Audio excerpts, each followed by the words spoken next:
memerintahkan Nabi Ibrahim alaihissalam untuk meletakkan Hajar dan Ismail.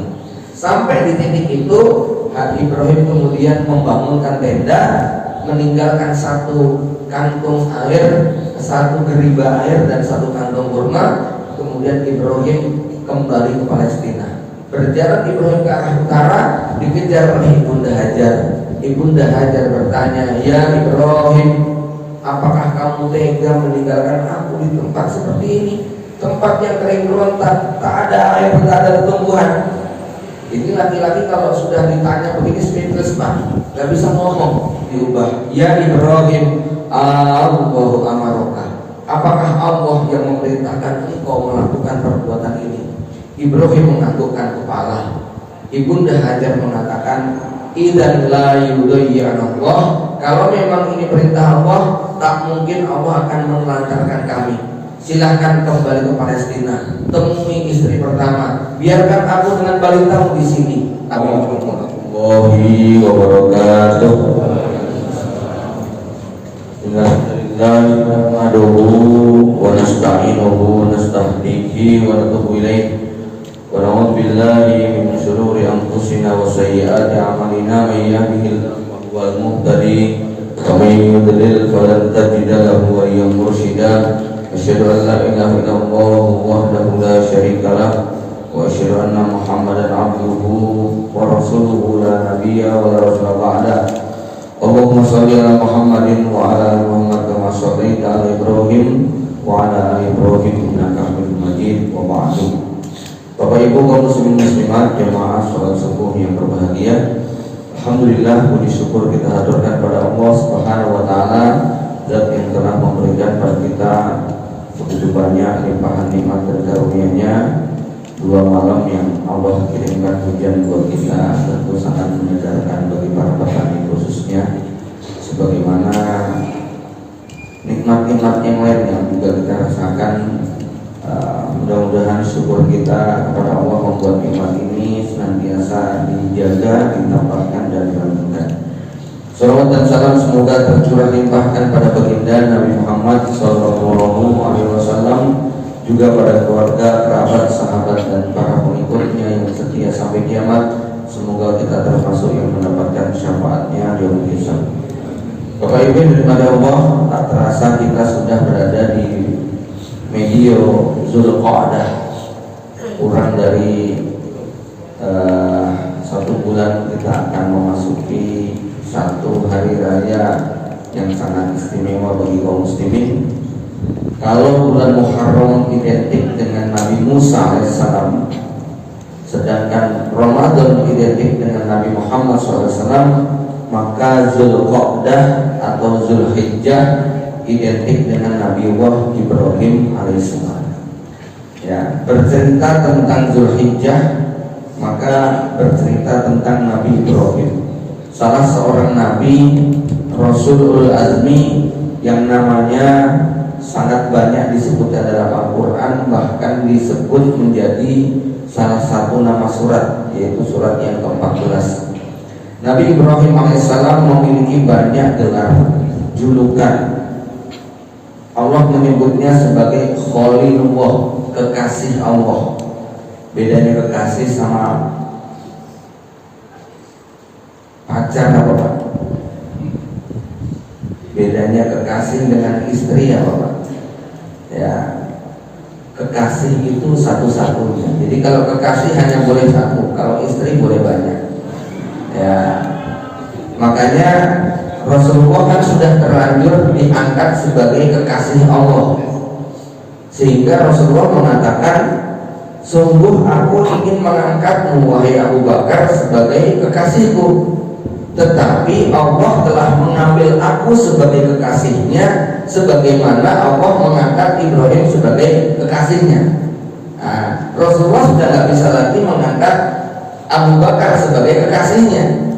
Ya, tapi Rasulullah menjadikan Abu Bakar sebagai sahabatnya.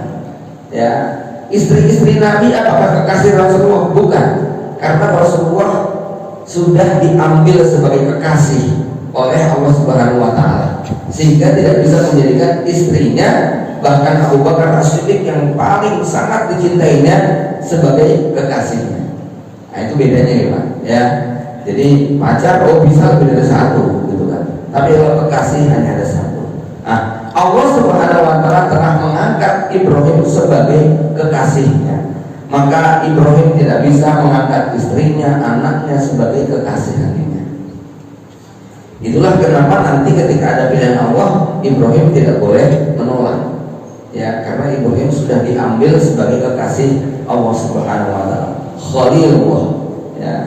Nabi Ibrahim juga dijuluki sebagai Abul Anbiya, bapaknya para nabi dan rasul, karena memang anak cucu keturunan Ibrahim alaihissalam banyak yang menjadi nabi dan rasul. Dari jalur Hajar lahir Ismail, dari lahir Ismail cucu cicit dan seterusnya lahir Rasulullah SAW. Dari jalur Sarah lahir Ishak, dari Ishak lahir Yakub, dari Yakub lahir Yusuf ya, di samping 12 saudara yang lain. Nah, anak cucu Yakub inilah yang menjadi nabi-nabi Bani Israel. Jumlahnya dari 124.000 nabi yang diutus, itu mayoritas adalah Bani Israel. Jamaah yang dirahmati Allah Subhanahu wa Ta'ala, maka Nabi Ibrahim alaihissalam ini nabi yang namanya sangat banyak disebutkan dalam Al-Quran ya. Nomor 2 setelah Nabi Musa alaihissalam, ada sekitar 67 kali Nabi Ibrahim disebut, walaupun Nabi Musa lebih banyak disebut ya, 136 kali disebutkan dalam Al-Quran. Tapi Nabi Ibrahim ini juga termasuk yang kisahnya paling lengkap dan yang menarik, dan ini yang menjadi pembahasan kita. Nabi Ibrahim alaihissalam adalah nabi yang doanya paling banyak disebut atau dimuat di dalam Al-Quran. Nah, pagi ini kita akan membahas 2 saja dari doa Nabi Ibrahim alaihissalam yang diabadikan dalam Al-Quran, di mana 2 doa ini sangat relevan dengan kehidupan kita untuk kita aplikasikan ya. Sebelum saya mulai dari pembahasan 2 doa itu, satu prinsip yang harus kita pegang ya, seorang mukmin di dunia ini adalah kita ini diberi waktu yang sangat terbatas ya.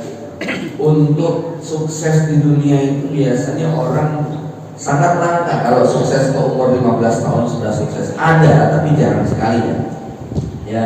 20 tahun sukses, sudah punya rumah, sudah punya mobil, sudah punya properti, sudah punya tabungan ratusan juta bahkan miliaran.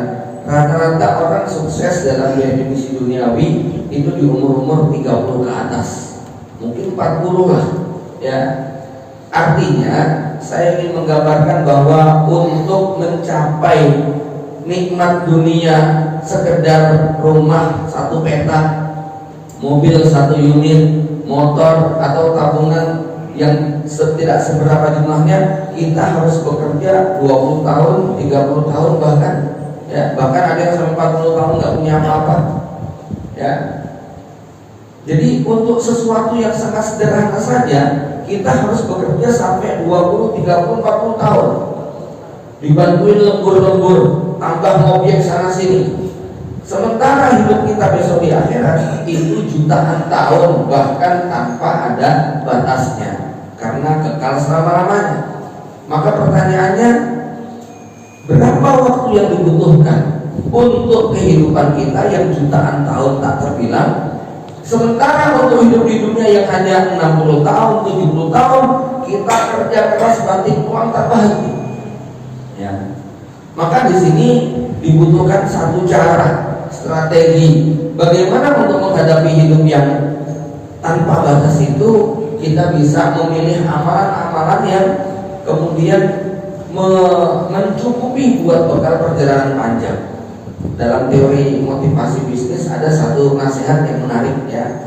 Kalau tidur Anda tidak bisa menghasilkan uang, maka Anda akan dipaksa bekerja sampai mati ya. Kalau tidur Anda tidak bisa menghasilkan uang, Anda tetap wajib bekerja sampai tua. Setuju nggak? Iya.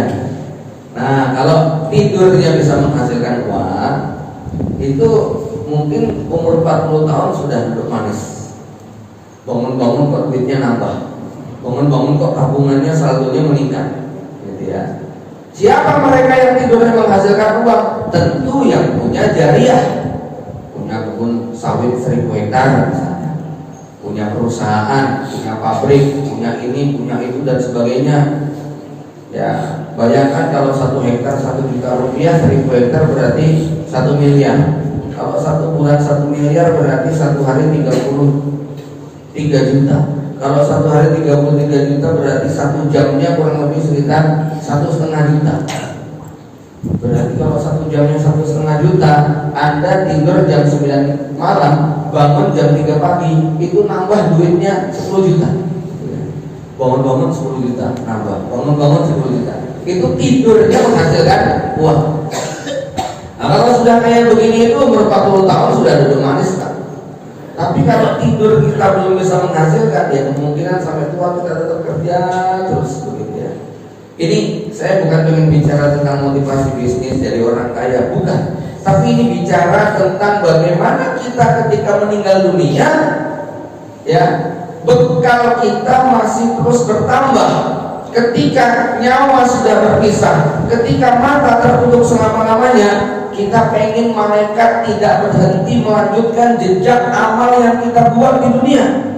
Jangan sampai ketika kita menutup mata, lalu kemudian malaikat juga menutup lembar catatan kebaikan kita, karena memang sudah tidak ada yang dilanjutkan. Dua doa Ibrahim ini mengajarkan kepada kita bagaimana walaupun kita sudah mati, kalau tadi saya gambarkan, walaupun kita tidur, itu duit terus mengalir. Nah, bagaimana seandainya itu, bagaimana ini kita praktekkan seandainya kita mati, kebajikan, pahala tetap mengalir. Kenapa? Karena memang di akhirat itu kebutuhannya sangat banyak sekali. Ya. Nah, orang-orang yang di dunia itu tidurnya menghasilkan uang, dia bisa punya banyak mimpi, dia punya banyak keinginan yang bisa terpenuhi. Sebagaimana orang-orang yang kematiannya tidak menghalangi malaikat untuk tetap mencatat, melanjutkan kebajikannya, dia punya banyak mimpi di akhirat. Dia akan tenang hidupnya. Tiap hari dapat transferan, walaupun sudah di alam barzah itu, nggak mengalir, nggak berhenti mengalir ya kebajikannya. Nah, ini kita akan belajar dari dua doa Ibrahim alaihissalam. Maka judulnya adalah jangan tinggalkan dunia tanpa warisan kebajikan. Bapak Ibu yang dari mata Allah Subhanahu Wa Taala, yang pertama adalah doa Nabi Ibrahim yang sangat populer. Banyak para asatidz, ustadz, mubalik yang menyampaikan doa pada surat Ibrahim ayat ke-37, yaitu doa yang diucapkan di tengah padang pasir saat Ibrahim berpisah dengan keluarga tercinta. Bermula dari rumah tangga itu tidak ada tidak ada habisnya dalam bermasalah. Ya, tak terkecuali para nabi dan rasul. Bahkan ada di antara nabi dan rasul yang diuji dengan kekufuran istrinya seperti Nabi Nuh dan Nabi Lut alaihissalam. Nabi Ibrahim juga di antara nabi yang mendapatkan ujian keluarga. Pernikahan yang kedua memang tentu merupakan kebahagiaan tersendiri, tetapi naluri wanita seorang ibunda Sarah yang dimadu pun muncul sehingga kecemburuan tak bisa dihindarkan. Ya, terlebih ketika dalam hitungan beberapa bulan ibunda Hajar hamil dan kemudian melahirkan. Rasa cemburu itu sangat membakar sehingga kecemburuan ibunda Sarah sampai diungkapkan dalam bentuk sumpah. Ibunda Sarah akan memotong 3 bagian tubuh ibunda Hajar. Walau sudah diasah, diacung-acungkan, insya Allah kalau istri-istri sekarang nggak ada yang sampai kayak gitu ya. Saya belum dengar saking cemburunya ngasah bolok gitu. Ibunda Sarah sampai begitu. Tetapi Ibrahim seorang suami yang lemah lembut. Ibrahim bukan suami yang temperamental, kemudian mengatakan kamu ini istri Nabi kayak begitu, enggak. Ya, kata Ibrahim, kamu sudah terlanjur bersumpah, baiklah, ya, tunaikan sumpah kamu. Ibrahim kemudian memotong 3 bagian dari anggota tubuh istrinya, bukan dipotong tepatnya, tapi dilukai. Ya, telinganya kanan kiri dan kemaluannya. Ya, kemaluannya disunat sehingga Ibunda Hajar itu adalah wanita yang pertama kali sunat di muka bumi. Sebagaimana Nabi Ibrahim adalah laki-laki yang pertama kali sunat di muka bumi. Ya. Kemudian telinganya dilubangi. Ibunda Hajar adalah wanita yang pertama kali telinganya dilubangi, kemudian dipasangi anting oleh Nabi Ibrahim alaihissalam. Ternyata habis dipasangi anting tambah cantik jelita. Cemburunya bukannya berakhir malah terus membara. Maka dengan hikmah yang Allah inginkan, Ibrahim kemudian memisahkan keduanya. Ibunda Sarah tetap di Palestina, Ibunda Hajar dibawa ke Makkahul Mukarramah, lembah Bakkah pada masa itu. Jaraknya lebih dari 1200 km. Ibrahim berjalan lebih dari 1 bulan sampai di lembah Bakkah, titik di mana dulu Ka'bah dibangun oleh Nabi Adam. Karena Baitul Maqdis dan Baitul Haram itu sudah dibangun pada zaman Nabi Adam, kurang lebih mungkin sekitar 2000 tahun sebelum Nabi Ibrahim alaihissalam. Ya, tetapi karena peristiwa banjir bandang yang terjadi sekitar 1400 tahun sebelum Nabi Ibrahim lahir, yaitu pada zaman Nabi Nuh alaihissalam, maka jejaknya kemudian hilang. Tetapi titik koordinatnya masih ada. Disitulah kemudian Allah memerintahkan Nabi Ibrahim alaihissalam untuk meletakkan Hajar dan Ismail. Sampai di titik itu, Ibrahim kemudian membangunkan tenda, meninggalkan 1 kantung air, 1 geriba air dan 1 kantong kurma. Kemudian Ibrahim kembali ke Palestina. Berjalan Ibrahim ke arah utara, dikejar oleh Ibunda Hajar. Ibunda Hajar bertanya, "Ya Ibrahim, apakah kamu tega meninggalkan aku di tempat seperti ini? Tempat yang kering kerontak, tak ada air, tak ada tumbuhan."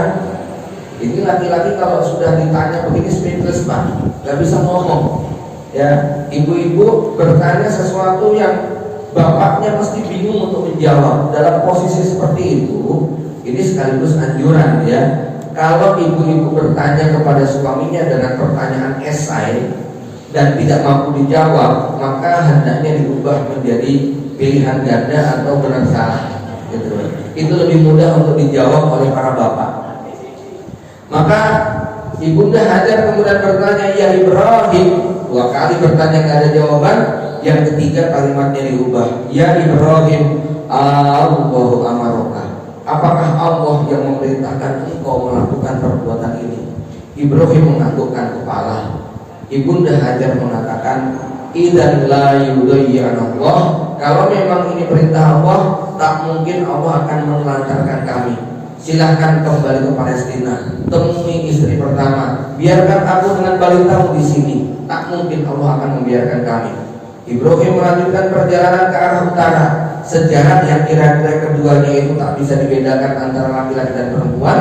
Maka Ibrahim membalikkan badan ke arah selatan, mengangkat kedua tangannya, kemudian berdoa dengan doa yang diabadikan dalam Al-Quran surat Ibrahim 37 tadi.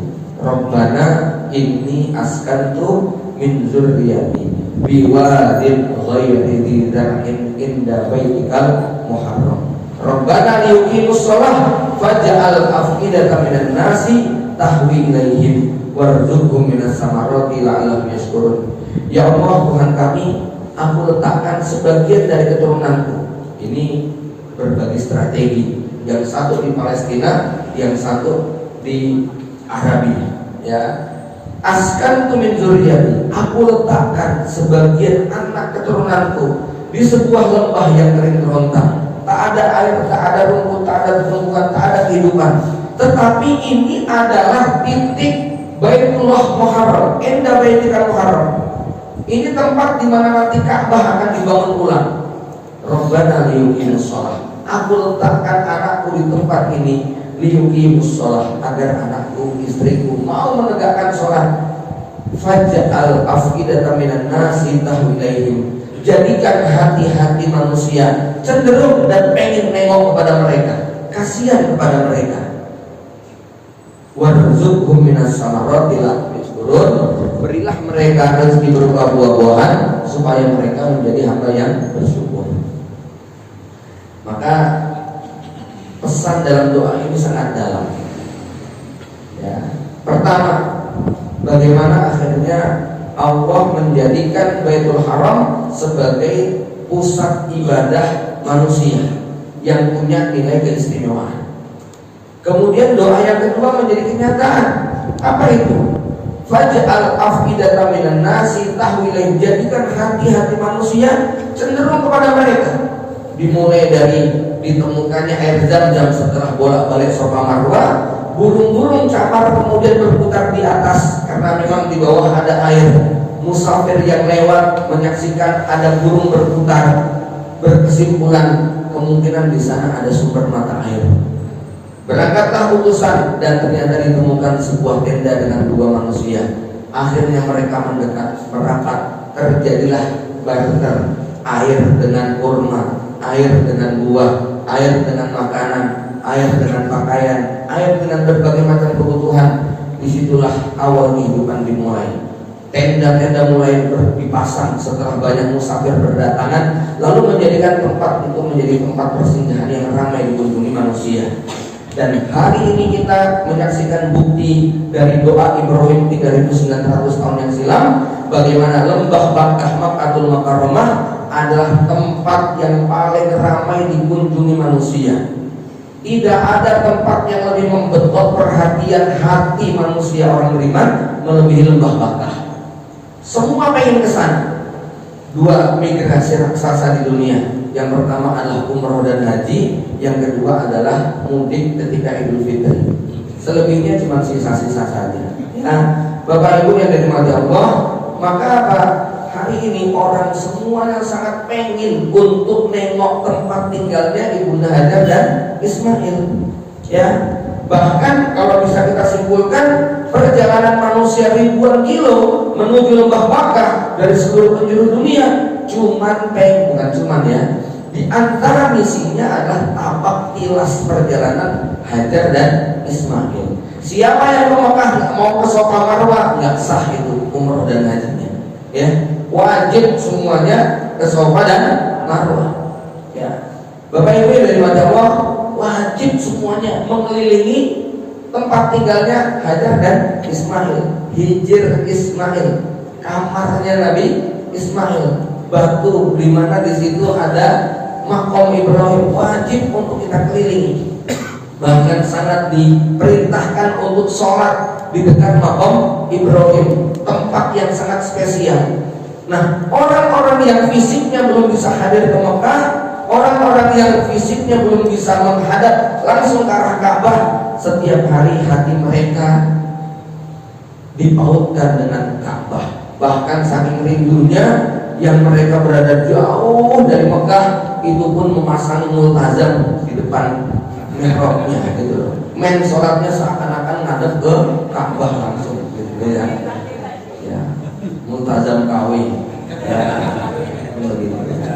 Bapak Ibu yang dirahmati Allah, ini doa Ibrahim menjadi kenyataan. Faj'al afidatan minan nasi tahwilai. Jadikan hati-hati manusia cenderung kepada mereka.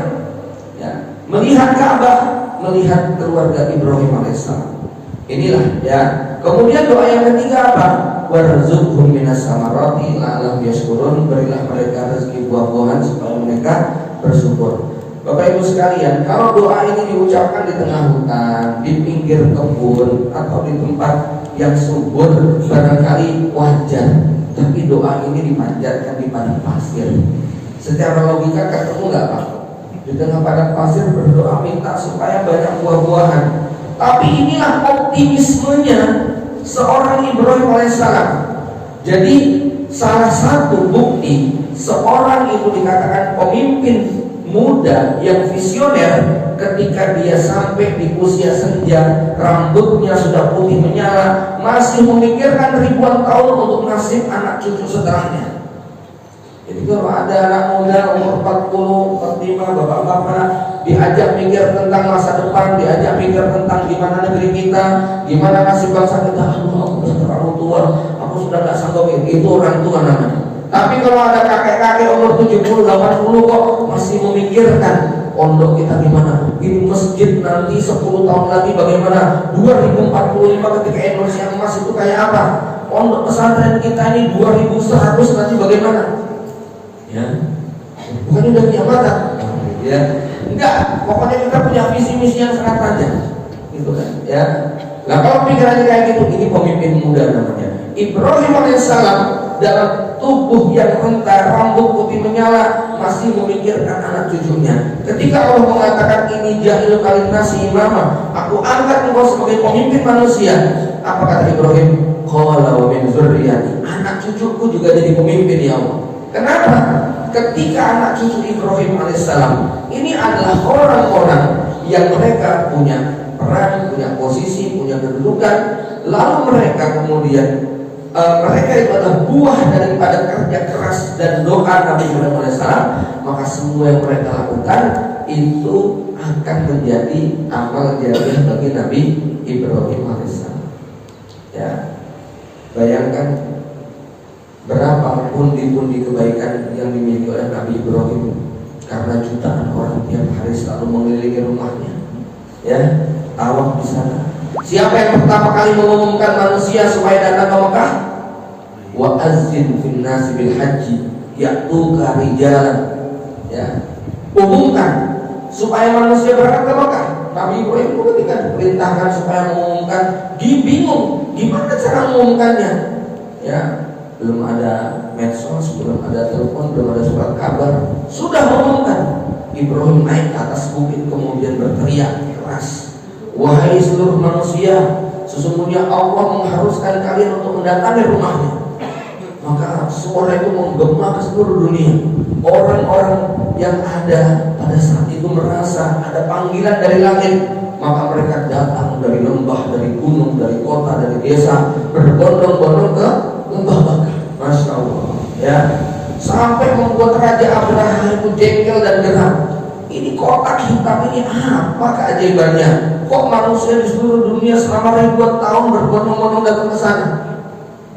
Raja Abraham bikin sebuah gereja megah dilapisi dengan emas, dikasih nama gereja Al-Qulais. Tapi ternyata setelah kemegahan bangunan itu jadi, gak ada orang mau datang. Abraham mengerahkan pasukan bergajah berangkat ke Mekah. Ribuan pasukan dikerahkan, tapi kemudian tertahan di Wadi Muhasir, kurang lebih sekitar 5 km dari Mekah, yang akhirnya kemudian datang Burung Ababil menghancurkan pasukan gajah.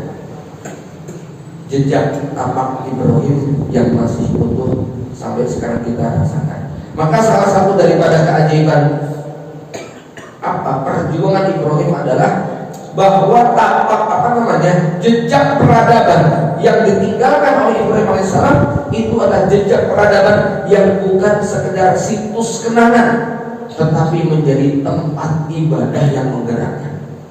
Gak ada Nabi dan Rasul yang punya kehebatan sebagaimana Nabi Ibrahim alaihissalam. Nah, batu tempat Nabi Daud dengan Jalut itu berkelahi sampai kemudian Jalut itu diperintah mati, itu masih ada. Tapi kita diperintahkan untuk datang ke sana kan? Enggak. Ya. Tempat di mana Nabi Musa memukulkan tongkatnya, lalu kemudian laut terbelah, itu masih ada. Tapi kita disuruh datang ke sana nggak menyaksikan? Nggak ada sunnahnya. Ya.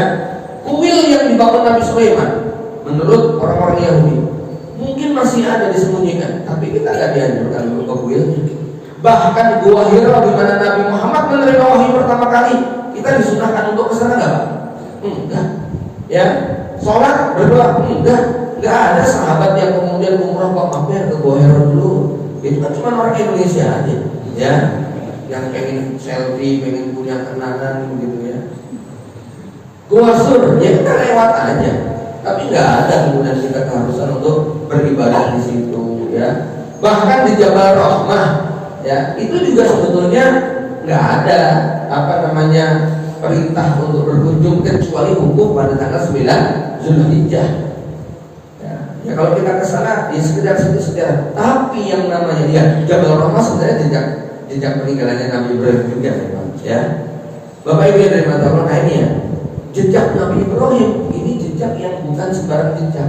Dia bukan sekedar tempat selfie, situs kenangan, situs sejarah, bukan. tapi ini tempat yang sangat istimewa, dijadikan sebagai tempat peribadatan.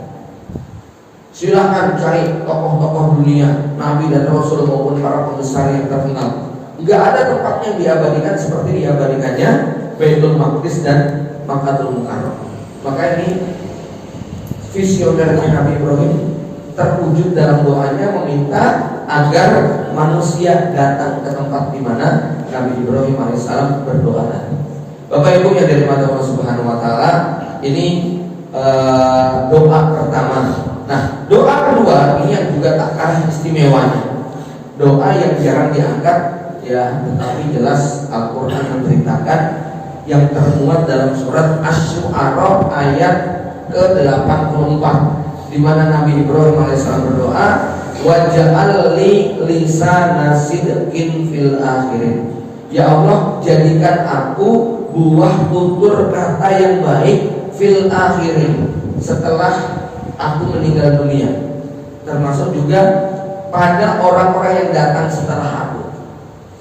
Nabi Ibrahim meminta kepada Allah supaya namanya itu kalau disebut isinya kebaikan semuanya, nggak ada yang ngegosipin negatif, adanya gosip positif. Waj'al li lisana sidqin, jadikan aku omongan yang baik, buah tutur kata yang baik. Kalau orang menyebut namaku, isinya kebaikan, dan itu kemudian menjadi kenyataan. Bagaimana Nabi Ibrahim namanya sangat harum di muka bumi ini. Tidak ada satupun pengikut agama langit yang membenci Nabi Ibrahim. Orang Yahudi cinta Nabi Ibrahim, orang Nasrani cinta Nabi Ibrahim, apalagi orang Islam. Orang Yahudi itu saking cintanya kepada Nabi Ibrahim sampai mengklaim Ibrahim itu Yahudi loh. Kata orang Kristen, Ibrahim itu Nasrani loh.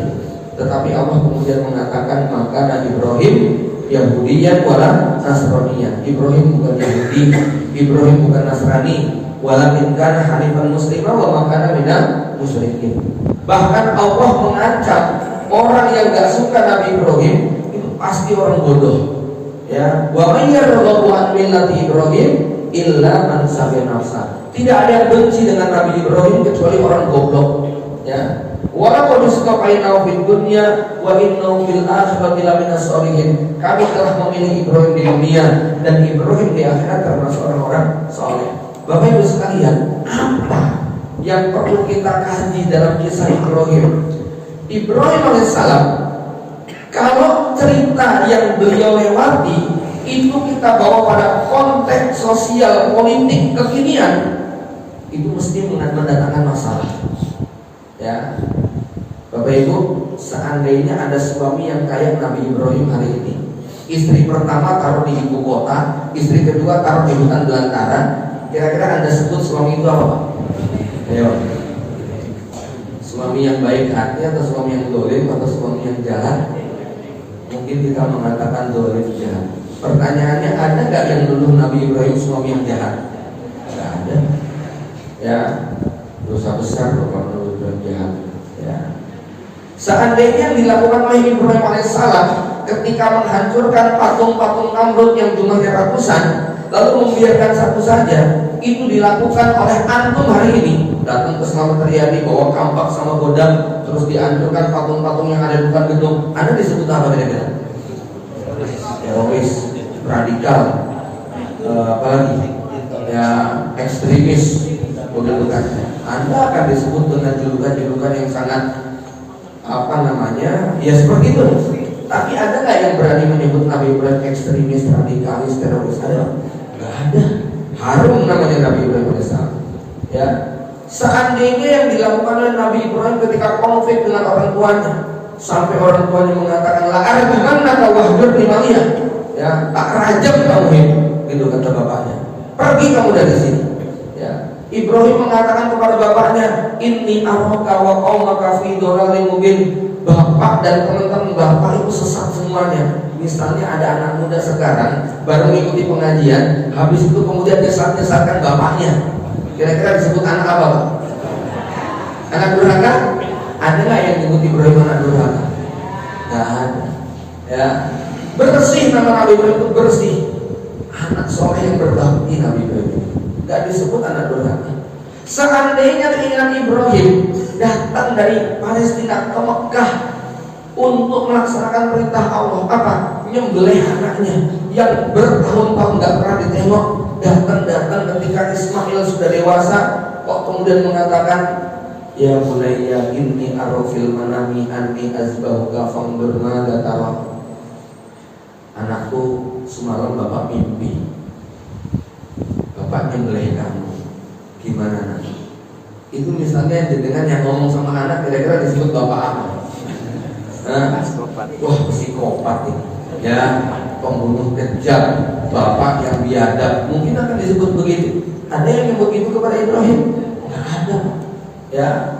Nih saya berimajinasi, wajar nggak kalau anak seumuran 8 tahun, 9 tahun, 10 tahun seperti Nabi Ismail yang sudah sekian tahun nggak ketemu bapaknya, kemudian nanya begini, bunda, ayah kemana sih? Wajar nggak? Kira-kira jawaban Ibunda Hajar gimana? Jawabannya gimana? Karena punya risalah sedikit, ya, jawabannya bagus. Nek misalnya jenengan yang mengalami bu, kira-kira ditanya gitu, jawab gimana? Bunda, ayah kemana sih? Dia tahu bapakku melayang nggak pulang-pulang, nggak tanggung jawab, bertahun-tahun nggak pernah ngirim uang, nggak pernah transfer, nggak pernah jenguk, ya. Kamu ngerti nggak? Kamu waktu kecil hampir mati loh ditinggal, gitu loh ya. Ya untung, gitu. Itu kalau nggak punya lisan sedikit tuh mungkin gitu. Tapi Ibrahim berdoa, waj'al li lisana sidqin, jadikan aku buah tutur kata yang baik. Ini kira-kira kalau saya berimajinasi begini jawaban Ibnu Hajar. Nah, Ismail, ayah kamu itu seorang nabi dan rasul.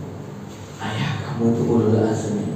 Cintanya kepada Allah tak tertandingi. Ayahmu itu digelari Khalilullah, kekasihnya Allah. Tugas utamanya berjuang menyebarkan tauhid ke tengah-tengah manusia. Ayahmu berjuang di Palestina, negeri yang diberkahi. Lah kok kita ditinggal di sini? Nah, kita di sini atas perintah Allah. Ayah kamu tuh cinta sama kamu, gak mungkin menelantarkan. Allah yang menetapkan kita tinggal di sini. Jangan khawatir nak. Ayahku seorang pejuang hebat. Itu kira-kira gitu nih. Ibu-ibu kalau ditinggal kayak gitu jawabannya gimana bu? Emang bapakmu kelakuannya kayak begitu tuh jawabannya. Itu kalau nggak punya lisan sedikit mungkin jawabannya begitu. Umi abi kemana sih? Ya memang bapakmu dari dulu tuh dibilangin susah, gitu kan ya. Pergi main cung begitu aja, gitu kan ya. Bo gimana kek ya? Nah ini bapak ibunya dari mati Allah, lisana sidqin. Kita perlu diskusikan, kita perlu minta kepada Allah lisana sidqin. Kalau pakai nalar tuh nggak ketemu Pak. Tapi ini doa Ibrahim menjadi kenyataan. Nabi Ibrahim diberi Allah lisana sidqin. Apa buktinya? Buktinya sampai detik ini tidak ada manusia yang namanya paling banyak kita sebut setelah Nabi Muhammad SAW selain Nabi Ibrahim AS. Wajib Anda tiap hari itu menyebut nama Ibrahim itu wajib. Ya Anda gak wajib menyebut nama Musa, nama Harun, nama Nuh, nama Adam sebagai bapak manusia. Enggak wajib. Tapi Ibrahim wajib. Nah sampai enggak menyebut nama Ibrahim sehari sekali aja. Oh sekali nggak boleh Pak? Nggak boleh. Minimal 9 kali. Ya, Allahumma sholli ala Muhammad wa ala Muhammad kama shallaita ala Ibrahim wa ala Ibrahim innaka Hamidum Majid. Nek enggak nyebut itu kemungkinan haid atau nifas. Gitu ya. Nek bapak-bapak wajib enggak boleh kecuali pingsan berhari-hari enggak boleh ya. Tapi kalau Anda masih bernapas, sadar, melek, wajib menyebut Allahumma sholli ala Muhammadin wa ala Muhammad kama shallaita ala Ibrahim wa ala Ibrahim innaka Hamidum. Jamaah Bapak Ibu yang dirahmati Allah Subhanahu wa taala. Lisan sedikit. Jadi jejak warisan Nabi itu banyak sekali. Nah, kenapa ada orang dengan perilaku semacam itu namanya tetap harum? Karena memang kebajikan yang Nabi Ibrahim tinggalkan mengalahkan kekurangan-kekurangannya. Ya di samping saat itu logika sosial pada saat itu memang kayak begitu nih Pak. Logika sosial saat itu kayak begitu. Tapi begini ya, seandainya Anda itu jadi suami yang Tentunya kita punya banyak kekurangan, banyak kesalahan, banyak keterbatasan, tapi kita ini melakukan banyak kebaikan. Insya Allah itu akan tertutupi oleh kebajikan yang kita lakukan. Nih, misalnya, jadi kan punya tetangga, ya, ke masjid jarang, mungkin kadang-kadang sholatnya di rumah, ya, puasa Senin Kamis apalagi, ikut pengajian, ya, belum tentu sekali, sebulan sekali datang, tapi masya Allah, ya, kalau nyumbang masjid 90%, ini butuh anggaran 5M, yang pas setengah M saya Pak. Ini ada bukber tadi, udah semuanya saya handle. Anda sebut orang ini apa? Orang baik atau orang jahat? Orang baik, pasti orang baik. Walaupun dia banyak apa? Kekurangan. Inilah innal hasanata bidudhibanas sayyi'at. Kebaikan itu bisa menutupi kekurangan. Ya, ibu-ibu punya suami yang agak galak dikit, ya, nggak bisa romantis, ya, nggak pintar ngaji, nggak hafal Quran, suaranya nggak merdu, ya, tapi masya Allah, jenengan minta apa saja nyah-nyah, ya, opo butuhmu tak cukupi, opo karepmu tak turuti. Nah, itu slogan suami ideal, Pak, ya. Ya. Walaupun kadang-kadang suaranya kayak begitu, itu ada sebut suami yang apa? Suami baik, Bapak, masya Allah. Walaupun ada jengkel-jengkelnya, tapi tetap masya Allah, ya. Tapi walaupun punya suami rajin ke masjid, rajin ngaji, rajin puasa, rajin bangun, nggak pernah kasih nafkah, disebut suami apa Bu? Ya, suami nggak peduli, suami yang nggak perhatian dan seterusnya, gitu ya. Maka dalam survei kami dari sekian banyak kasus pasien yang kami tangani, selama suami dalam urusan memberi nafkah lahir batin melampaui, mencukupi, melebihi, nggak ada yang berani kita cerai, itu nggak ada. Eman-eman, gitu ya. Tapi walaupun rajin ngaji, litipol gitu kan ya, nggak sedikit yang aku sudah tak pulang Ustaz sama dia gitu ya. Maka ini kebaikan. Bapak Ibu yang dirahmati Allah, ya, ini misalnya Anda mungkin nggak tahu berapa uang saya, Anda nggak ngerti berapa mobil saya, Anda nggak ngerti di mana aset saya, Anda nggak ngerti apa yang saya punya, tapi Anda mungkin nggak akan lupa ketika suatu saat Anda lapar sekali, kok saya ajak, saya traktir makan bakso yang enak sekali, ya, itu mungkin kenangan itu nggak akan dilupakan. Apa maksudnya? Artinya apa? Yang diingat oleh orang itu bukan apa yang kita miliki, tapi yang diingat oleh orang adalah apa yang pernah dia terima dari kita. Ibrahim alaihissalam bukan sekedar jejak simbolis peradaban yang ditinggalkan, tapi Nabi Ibrahim sampai dijuluki sebagai Abu Diafah, bapak penjamu tamu yang paling dermawan. Bayangkan ya, suatu hari ba'da asar datang tamu tak diundang, datang tamu tak dikenal, lah kok disembelihnya sapi loh Pak. Itu kayak apa hebatnya Nabi Ibrahim. Ibu-ibu suaminya kedatangan tamu, nggak dikenal, nggak diundang, ba'da asar, terus suaminya ngomong gini, Bu, beli GPT nggak Bu? Sembelih kayak ayam, mau nggak kira-kira ibu? Belum tentu gitu. Ya Allah Pak repot banget, dadak nyembelih, dadak BTT, dadak, ya, apalagi suruh nyembelih kambing, mesti nggak mau. Ini Ibrahim nyembelih sapi gitu. Dan ternyata setelah capek masak, capek begitu, tamunya bilang apa? Maaf Tuhan, kami nggak makan. Ya, jengkel nggak kira-kira? Ya, kata tamunya, kami malaikat. Kami datang ke sini untuk membawa dua berita, berita baik dan berita buruk. Berita baiknya apa? Berita baiknya istri kamu nanti akan hamil. Itu Ibunda Sarah di kamar nguping, ya, fadohikan, ketawa begitu ya, rambut sudah putih semua kok mau hamil gitu kan, ya.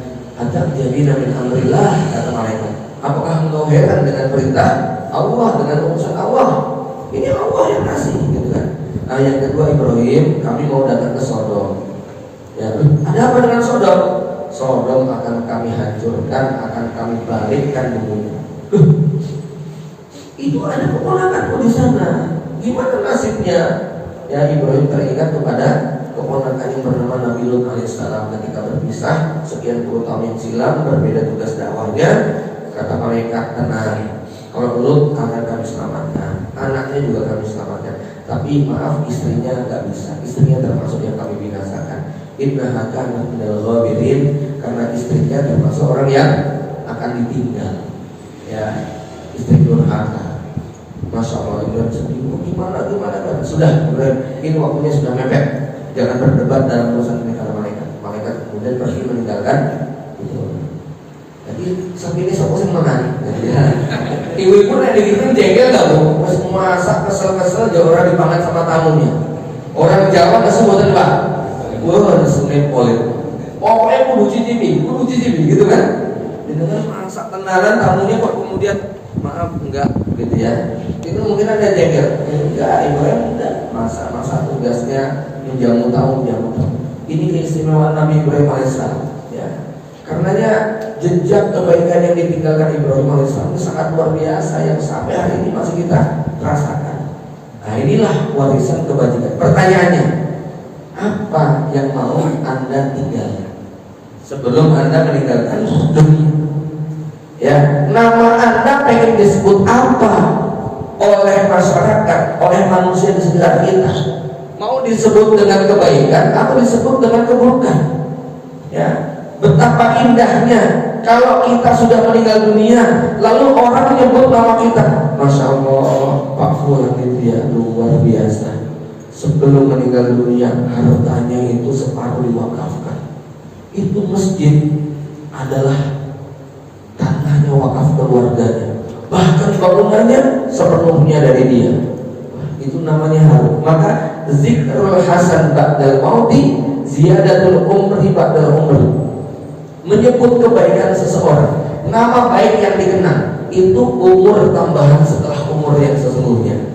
Jadi walaupun kita mati kok nama kita masih disebut-sebut orang, itu namanya tambahan umur. Tapi kalau kita masih hidup kok keburukan kita terus yang digosipin orang, nah itu sudah mati sebelum mati beneran. Gitu ya.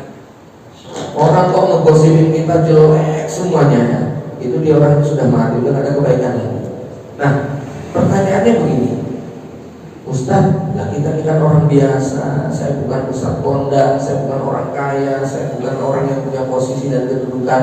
Saya cuma orang kampung pinggiran biasa. Gimana saya punya kebajikan? Kan orang yang tadi antum sebutkan itu rata-rata orang-orang tokoh semuanya. Ya, Bapak Ibu yang dirahmati Allah, saya ingin sampaikan satu kaidah penting. Yang dibayar mahal oleh sutradara, ya, itu bukan yang punya posisi dan kedudukan, tetapi yang paling banyak berkontribusi dan mengambil peran. Yang dibayar mahal oleh Allah Subhanahu wa Ta'ala bukan yang paling kaya, paling tinggi, paling berkuasa, bukan, tapi siapa yang paling banyak berkontribusi dan memberikan perannya. Ya. Saya ambil kaidah ini dari satu analisa. Ya, kalau nonton film Tukang Bubur Naik Haji, itu yang dibayar mahal sama sutradara sama produsernya siapa Pak? Ya tukang buburnya. Ya, tukang bubur itu punya posisinya? Nggak punya posisi, cuma tukang bubur. Cuman dia berperan. Film durasi 60 menit, dia nongol wajahnya 45 menit gitu. Ya, padahal tetangganya tukang bubur itu mungkin ada orang kaya, ada Pak Camat, ada Pak Lurah, ada Bupati, tapi nggak pernah muncul di film itu gitu kan. Ya, kadang-kadang jadi figuran lewat cuma 1 menit gitu kan. Ya, nggak dibayar itu. Ya, paling dikasih honor sekedarnya. Tapi tukang bubur ini yang dibayar mahal. Kenapa? Wajah dia muncul terus di layar kaca, gitu kan? Ya, film Dilan, filmnya anak muda, kisah anak SMA, ya, yang jatuh cinta, ya, itu yang dibayar mahal oleh produsernya siapa? Ya si Dilan, anak SMA, bukan kepala sekolahnya, bukan wali kelasnya, bukan guru olahraganya, ya, bukan juga wali kota Bandung atau bukan, yang dibayar mahal anak SMA. Kenapa? Wajahnya Dilan dan pacarnya ini muncul terus itu di film, gitu kan? Ya, di rumah ada dia, di jalan ada dia, di sekolah ada dia, wajah dia terus yang muncul. Sama Bapak Ibu sekalian, untuk muncul di permukaan, untuk muncul di hadapan Allah, nggak harus kita ini punya kedudukan dan posisi, asal rajin muncul. Ya, contohnya bagaimana? Bapak Ibu yang dirahmati Allah Subhanahu wa Ta'ala, di pondok itu boleh jadi identik dengan Pak Kiai. Ya wajar dong kalau Pak Kiai populer, ya kan? Mau nama Pak Kiainya. Tapi boleh jadi pada sebagian santri yang ada dalam hati dia bukan Pak Kiai, boleh jadi budak purnya atau tukang pondoknya. Ya, ketika dia nyantri, suatu hari dia pernah ke dapur, sudah tutup, menunya habis, perut dia keroncongan, padahal semalam nggak makan. Pagi-pagi perutnya melilit, ketemu budak pur papasan, "Nek, mau potong nek, kok megali perut?" Nah, perut, jam 9 pagi belum makan. Belum, kok kenapa belum makan? Tadi tutup bu. Ya sudah, sini, masya Allah. Ayo ke rumah ibu. Diantar ke rumahnya sederhana, gubuk biasa. Terus dikasih makan jatah makan siang budapur dan suaminya tadi. Makan siang bareng ya, gitu ya. Itu boleh jadi lulus dari pondok, yang dikenal itu bukan Pak Kiainya. Dia sudah menikah, dia punya anak, punya istri, berkunjung ke pondok, aku pengen kunjung ke budapur, itu udah kayak ibu sendiri, begitu ya. Nah, ini budapur yang paling baik, masya Allah. Budapur yang diingat, Pak Tukang yang diingat, begitu kan? Ya, sama. Mungkin di masjid itu yang populer ketua takmir, tapi jangan-jangan marbot mudanya itu yang populer. Ingat, marbot yang bangunin jamaah masjid bukan diusir, tapi dikasih bantal. 27 juta yang nonton videonya, Pak. Ya, ingat ya, ada kan masjid yang anak mudanya bangunin, Pak, kaget itu jamaah yang lagi tidur di masjid. Bukannya kemudian, wah Pak jangan tidur di sini, enggak. Ini Pak bantalnya, ya, divideokan.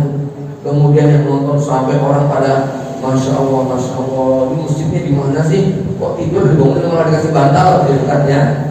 Menginspirasi masjid-masjid yang lain. Ini yang lagi populer kemarin anak muda, umur berapa dia? 18 atau 19, namanya Cecep. Judul videonya Wudu Ekstrim. Dia tuh kalau ke masjid, cari masjid yang kumuh, masjidnya kotor, musola yang jorok, dia sudah bawa sabun, bawa sikat, gitu kan ya. Akhirnya kemudian masuk ke masjid, nggak sholat dulu ya, dia gosok WC-nya, kamar mandinya, tempat duduknya, dari yang tadinya lumutnya penuh air, kinclong bersih. Habis sholat 2 rakaat. Yang nonton ribuan, puluhan ribu orang, yang komentar lebih dari 5.000 orang. Sampai akhirnya si Cecep ini ditelepon sama siapa ini? Salah satu seleb Jakarta. Masya Allah, Cecep sangat menginspirasi sekali, boleh tahu ya, maaf Cecep, sudah pernah ke Baitullah belum? Belum kan? Mau ya ke Baitullah sama kakak? Ya Allah, nangis dia Pak, nangis dia itu, ya Allah, bener nih. Iya, sampai jumpa di Baitullah ya, kirim alamat bla bla bla, berangkat umrah itu Pak. Cuman proses PC gitu ya. Yang lainnya alamatnya di mana? Saya pengen kirim sabun, kirim sikat, kirim prospek dan sebagainya. Masya Allah, orang terus membantu dia. Dia terus pindah dari satu musola ke musola yang lain. Kerjanya begitu. Ini tidak punya posisi, tidak punya kedudukan, tapi punya kontribusi dan peran. Itu. Ya. Nah ini yang harus menjadi inspirasi kita di dalam beramal. Gak harus nunggu punya posisi dan jabatan. Anda orang biasa, masya Allah. Ya, Bapak Ibu, wala muzaki al-ahad. Saya pagi ini bersama saudara saya, ya, santri saya, namanya Bilal. Ini kawan saya, santri saya. Beliau asli Mentawai. Ya, kalau bicara dari sisi ilmiah di pondok nggak dapat prestasi.